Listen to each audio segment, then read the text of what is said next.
صل على محمد وعلى آل Muhammad.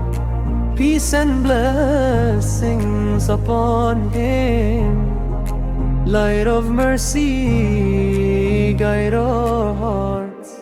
Allahumma salli ala Muhammad wa ala ali Muhammad. Peace and blessings upon him. Light of mercy, guide our hearts.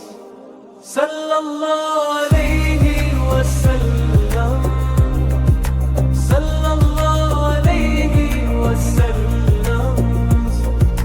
Sallallahu alayhi wa sallam. Sallallahu alayhi wa sallam.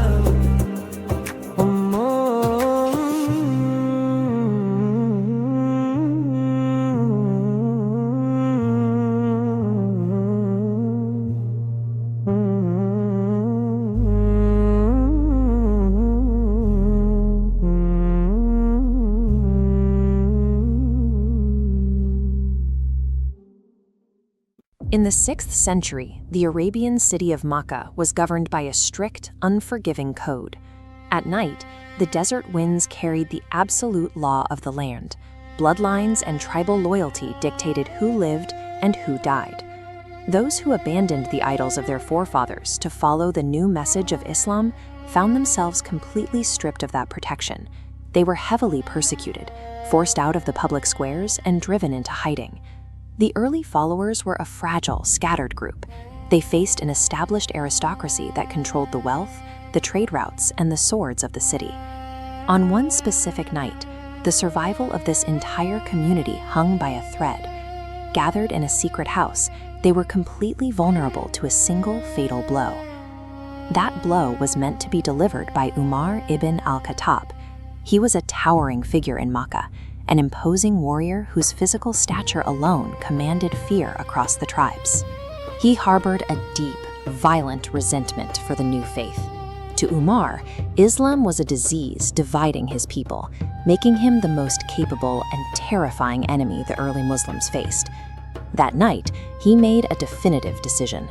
Umar strapped on his sword, stepped out into the dark streets, and set out to assassinate the Prophet of Islam.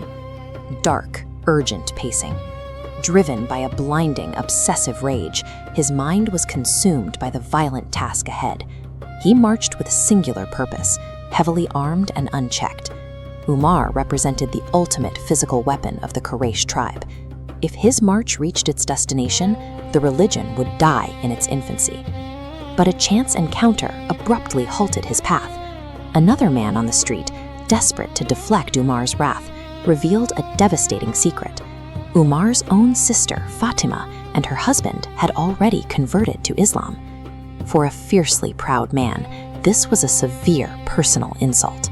The betrayal of his own blood redirected his violent momentum, sending him crashing away from his original target and straight toward his sister's door. Approaching the house, he heard the faint, melodic sound of recitation from within. Furious, Umar didn't knock. He forced his way inside, demanding to know what they were hiding. The confrontation instantly escalated into physical chaos. As his brother-in-law tried to defend the sacred text, Umar struck him down. When Fatima intervened, his blind anger took over entirely, and he struck his own sister. Blood was drawn. By violating the deeply ingrained taboo of shedding his own family's blood, Umar reached the absolute peak of his aggression. And then the physical conflict simply stopped. In the immediate, silent aftermath, Umar looked at his sister. She was bleeding, but she did not cower. Instead, she stood her ground with fearless, unshakable defiance, telling him they would never abandon their faith. Seeing her conviction caused a sudden, profound fracture in Umar's psyche. A lifetime of fierce tribal anger dissolved in an instant, replaced by deep shock and a crushing sense of guilt. His imposing physical threat melted into a startling vulnerability. He asked her, quietly, to let him read the parchment they had been reciting. This image shows the ancient Kufic Arabic script, the very language Umar encountered on that parchment. As he read the verses of Surah Taha, the rhythmic, uncompromising nature of the Arabic began to strip away his hostility. A quiet manuscript had done what no physical army could. It took the most feared man in Mecca and gave him a completely new direction. Umar stepped into the night air with his sword still sheathed. The frantic, violent energy that had carried into the store had evaporated, replaced by a slow, deliberate walk. He resumed his march toward the secret house where the Prophet was gathered. He traced his original path, but his lethal purpose had been entirely inverted. Inside the safe house, the Muslims heard his heavy footsteps. The tension was immense. They fully believed the man at the door was there to slaughter them. But as the door opened, Umar did not draw his sword.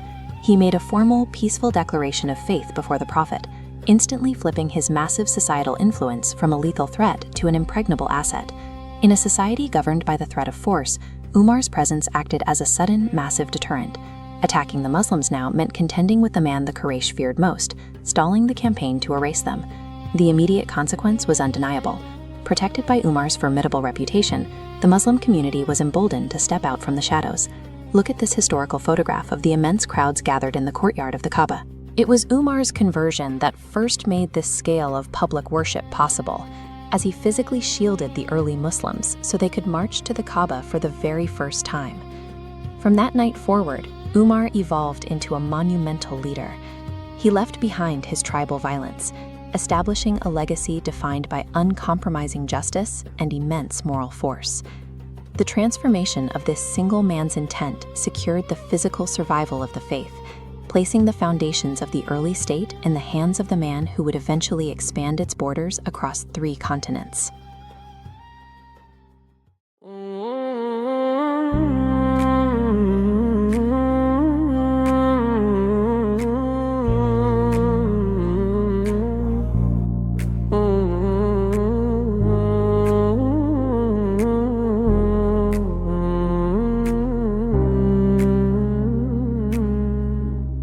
اللهم صل على محمد وعلى آل محمد. Peace and blessings upon him.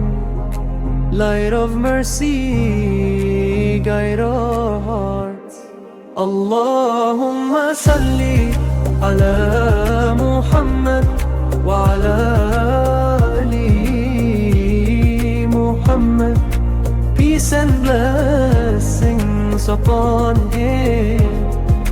Light of mercy,